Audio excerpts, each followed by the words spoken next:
Bonjour à tous, je m'appelle Valentine Faure, je suis révélatrice de potentiel et de vocation. Je reviens vers vous suite à un échange qu'on a eu du coup sur le groupe Facebook privé autour du chemin qui est long, notamment quand on décide de faire une reconversion. D'ailleurs, je remercie les participants de l'évocation de ce sujet en disant bah voilà, c'est long, du coup, c'est des fois compliqué de se motiver. Et ça a vraiment un lien avec ma vidéo précédente autour des objectifs SMART. D'accord. Parce que pour ça, il y a une tactique, technique, on appelle ça comme on veut, des petits pas. Je vous mettrai aussi en lien une image que je trouve très symbolique. C'est quoi cette technique des petits pas? C'est qu'effectivement, quand il y a un grand pas à faire, un grand objectif à atteindre, mais pour les jeunes également que j'accompagne, ça peut être, je ne sais pas, un gros examen, le bac, le brevet, un gros contrôle, enfin voilà, ça paraît énorme et c'est hyper difficile de s'y mettre et on ne sait pas comment faire, etc.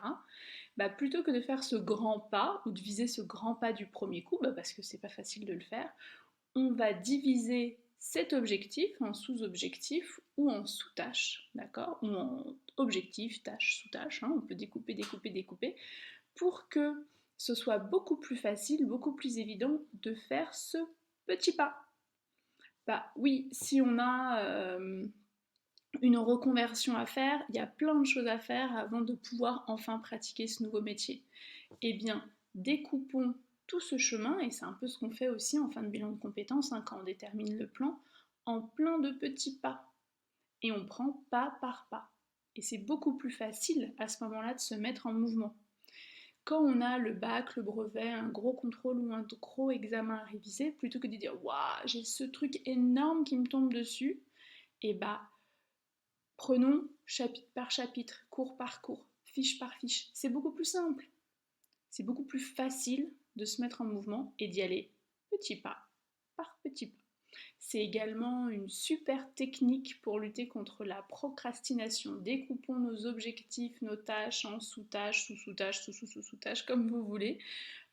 Souvent, ce que je dis en termes d'organisation, c'est qu'il faut que la tâche, elle dépasse pas une demi-heure, trois quarts d'heure, ou plutôt la sous-tâche, d'accord?